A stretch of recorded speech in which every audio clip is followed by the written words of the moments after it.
If this title wasn't already taken, Big Mushy Happy Lump would be the title of my memoir. Misogyny sucks, does not look good on you. The most perfect YA book of all time. Nothing could ever compete with this book.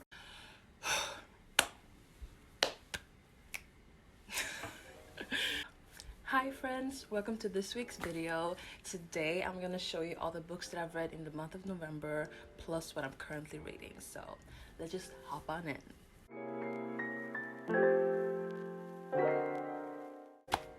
I mean, November has been a long month. I've had a lot of things to do for school and work. So the books that I've read have mainly been rereads, except for one book.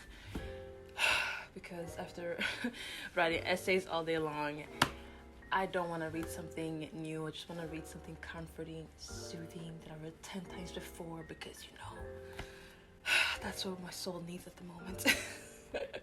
Anyway, so the first book I read was, and these are in no particular order, I'll Give You the Sun by Jandy Nelson.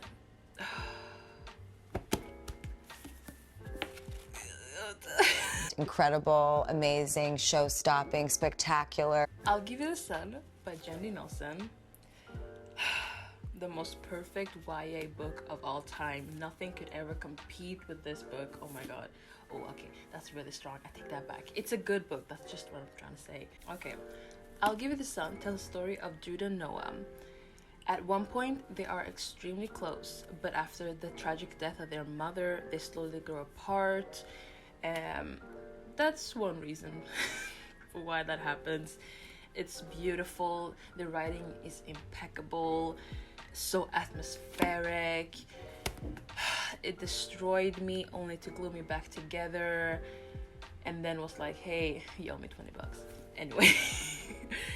Oh, and it goes in two storyline, like two, how do I explain this? They're two, like you follow Jude when she's 16 and Noah when he's 13, and then at the end those two storylines combine, and then just and Jude can hear or like talk to her grandmother, and that added bit in the book just makes it a little funny. I kiss my books. Fuck off. Okay, the next book I read was Alice in Tumblrland. Honestly, I went into my local thrift store, I saw Tumblr in the title, and I had to pick it up because I've been on Tumblr since 2013 and I'm not leaving anytime soon.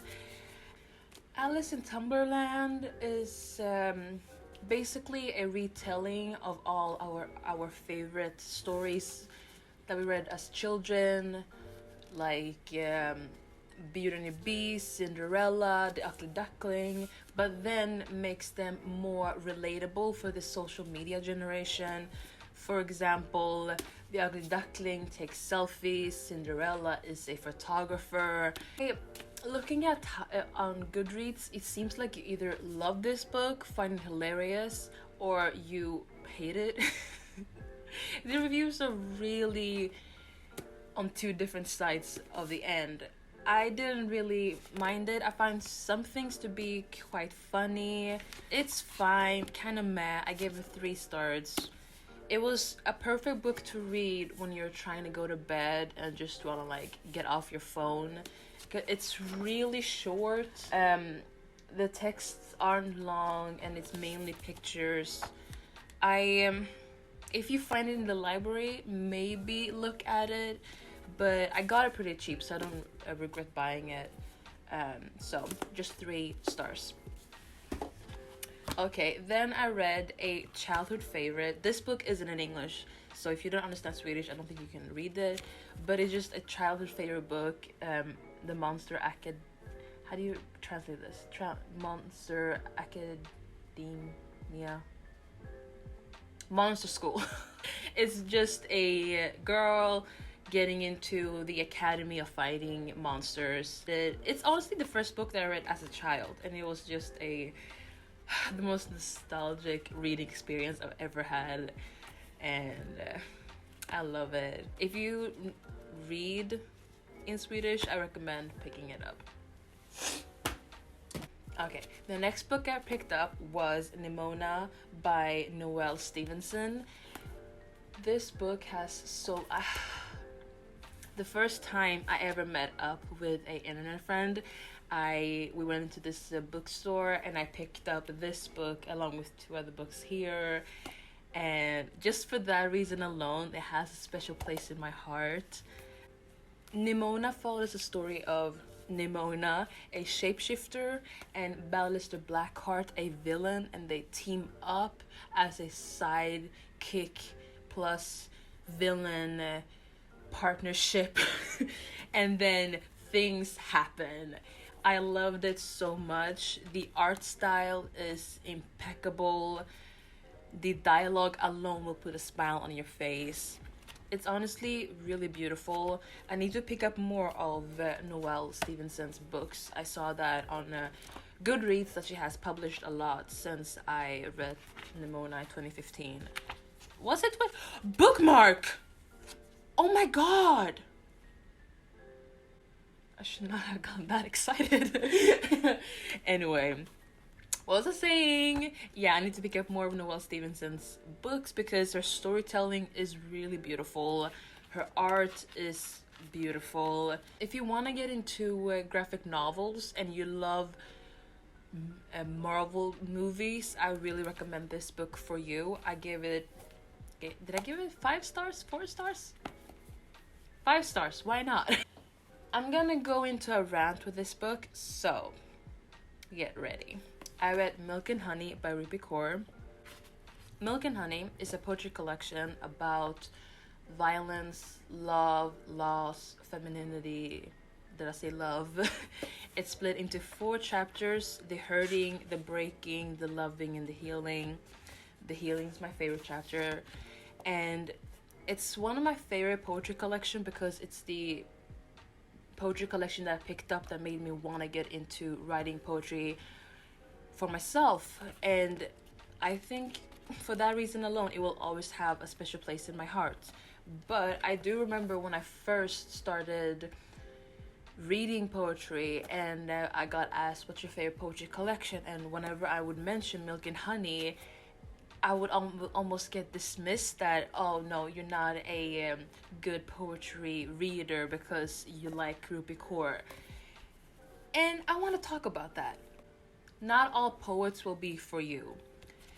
And every poet has their own special voice in their work. So Ruby Kaur might not be the poet for you. And that's okay.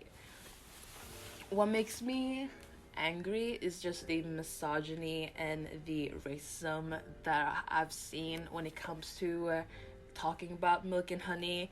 And honestly, it seems to me that it's people who don't read poetry and don't like it, or it's people who like poetry just don't like this collection, or people who just like tearing down women. And Milk and Honey is really special in the sense that it got so popular and so successful because honestly what's really talked about in the collection is really relatable to almost everyone. I would say women specifically, and because of that relatability, maybe just didn't do it for many people. So what I'm trying to say is I love Milk and Honey. I will always love Milk and Honey. And if you didn't, that's fine. Just don't tear down Ruby Kaur for it. Misogyny sucks. It does not look good on you.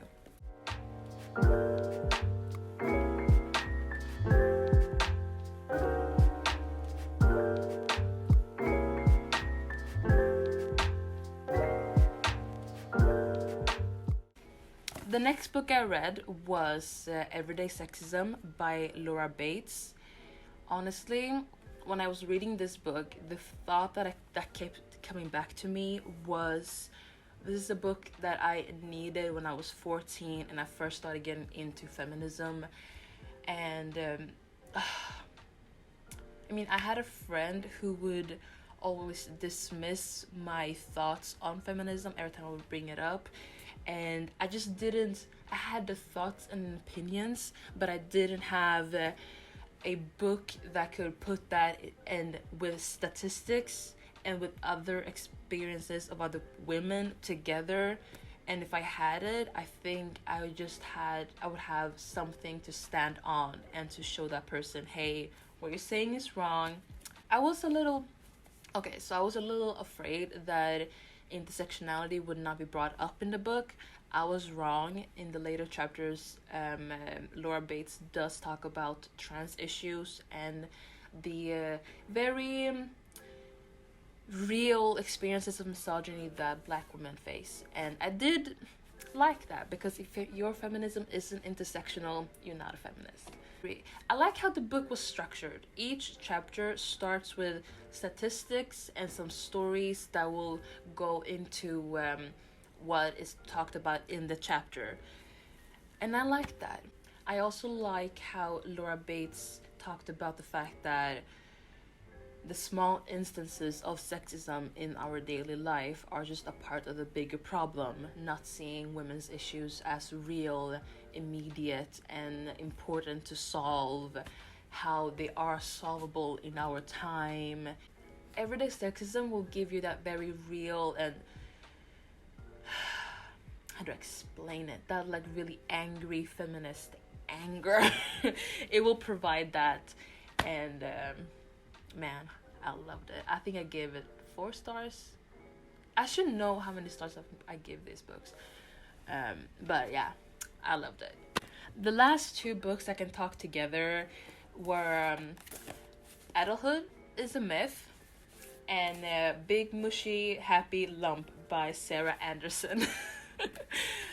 These 2 books I also bought the same day I met that internet friend, and these books are perfect to read when you're going through some stuff and you don't want to read any like dark fantasy books and you just want to like smile and laugh.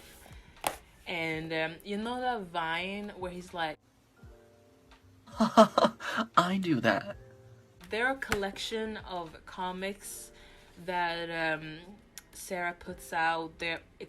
I don't like the word relatable, but they are extremely relatable. Adulthood is a Myth. Specifically, it's about, you know, the art of spending your entire day on the internet, holding hands with someone and your hands starting getting sweaty. It's about procrastination. Hello. Oh my god, it's beautiful. But I did like Big Mushy Happy Lump. If this title wasn't already taken, Big Mushy Happy Lump would be the title of my memoir. Oh my god. I still love the texture of the book. It's relatable, it's funny, I love her humor. I would definitely pick it up. I gave it 5 out of 5 stars. Wow, this month has really been a good month. Oh my god. Now let's talk about the books that I'm currently reading.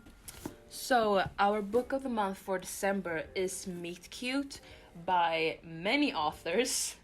I can put them here on the screen.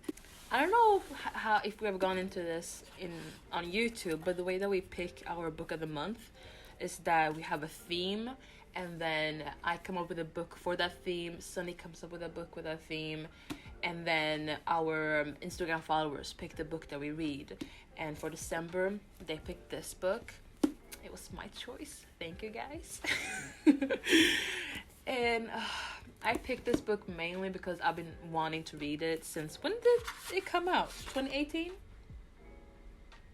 2018. It seems to be really easy to get through, really fluffy, a perfect book to read during the winter season with like a cup of tea, candles. Oh my god. The next book I'm currently reading is Six of Crows by Leigh Bardugo. It's a book that I've read a long time ago, and I'm currently reading it because I had like this fantasy jerk. I wanted to read a fantasy book, and I recently went through all my book collection and did a big unhaul, And then I realized that I cannot give this book away. Obviously, it's one of my favorite books of all time, but I haven't read it since 2015-16. When did it come out? 2015, I think I read it then. And why not read it now? I used to be reading Harry Potter during this time of year, but yeah, I don't want to do that anymore. Oh, that makes me so sad. I deserve better. And so does Ferguson. I'm keeping the cat. So yeah, Six of Crows tells the story of a ragtag group of friends trying to steal something. Where I am right now is where they are teaming up, and Cass, the leader of the group, is telling them the story of what they're gonna do. Am I recording? My camera randomly shuts off, so I always have to check if I'm recording. Anyway, I would recommend the audiobook for this book because it has a big cast and all the actors in the cast are really good at really embodying the character. I'm not really far. I think I'm like 50 pages in. But so far so good. There's so many things that I forgot. There's so many names that I forgot. It's amazing. That about wraps up this video. I hope you liked it. It's my first wrap up here on BookTube. So I have no idea what Sunny's gonna put out next week, but I'll see you in 2 weeks with something fun. Bye.